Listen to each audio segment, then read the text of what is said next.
Halo, proses refund di Alibaba. Ceritanya begini ya, ketika pembayaran telah disepakati, meliputi negosiasi, semualah ya, dan sudah saya bayarkan, sehari kemudian CS menyuruh rekannya untuk mengemas paket saya.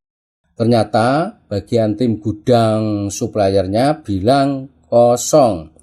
Nah, ini terjadi miskomunikasi ya antara si CS dengan rekannya yang di bagian gudang.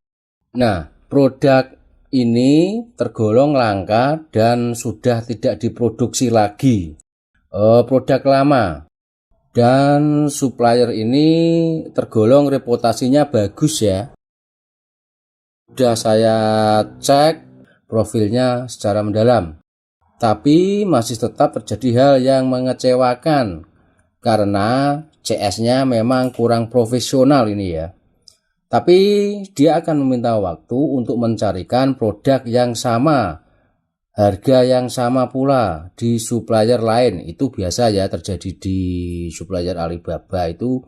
Misalnya kalau dia produk stok produknya itu habis atau kurang, itu biasanya akan dicarikan di supplier lain ya. Tentunya kita menyepakati untuk harga yang sama dengan produk yang sama pula, spek yang sama.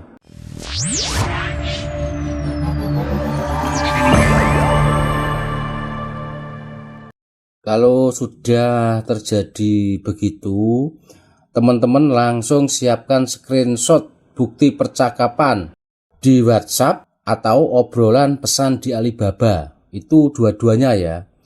Untuk nanti bukti klaim jika si suppliernya, si CS-nya ini dia juga banding gitu ya. Tapi dari percakapan saya ini si supplier ini terjadi hal yang mengecewakan, tapi dia ini sudah menyadari dia itu salah.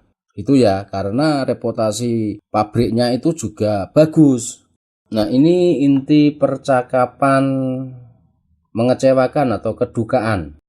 Pas waktu saya belum tanya sudah dikemas atau belum, dia WhatsApp saya dulu ya. Ini ya, teman, pagi ini kami sudah siap mengemas pesanan Anda, tetapi tim gudang mengatakan model ini kehabisan stok.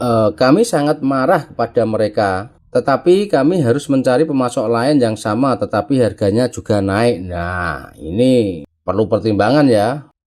Masalahnya harganya naik. Tetap harusnya minta yang sama.